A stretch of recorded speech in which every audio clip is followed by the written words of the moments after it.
وادي العرضية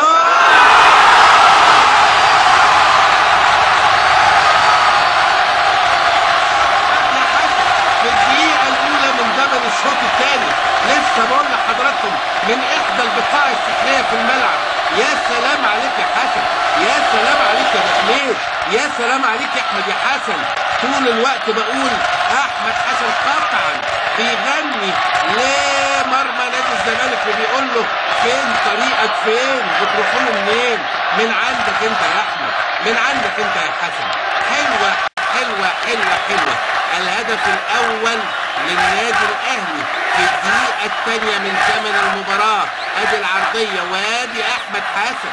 حلوه حلوه حلوه حلوه، لكن عرضيه جميله، توفيق خلاف وروعه. دخل وكملها.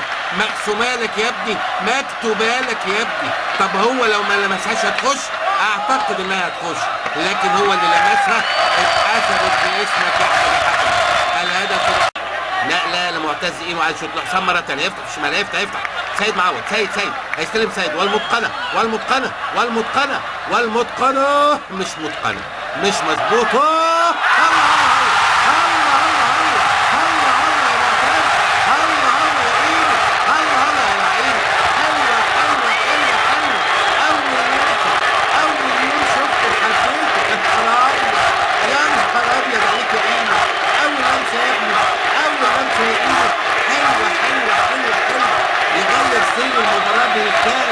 ويغير وجه المباراة بالكامل. ومن أول لمسة على حدود المنطقة وهي نازلة يحط وش رجله. كنت فين يا إيمو؟ كنت فين يا ابن المعتز؟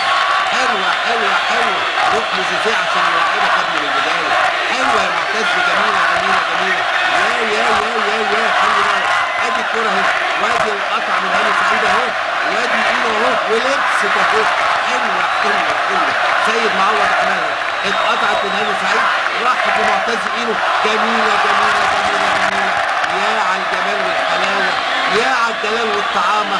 يا سلام عليك يا معتز يا ايده. جميله جميله جميله جميله. الهدف الثاني في التوقيت القاتل من المباراه لتنهي على كل امال الزمالك.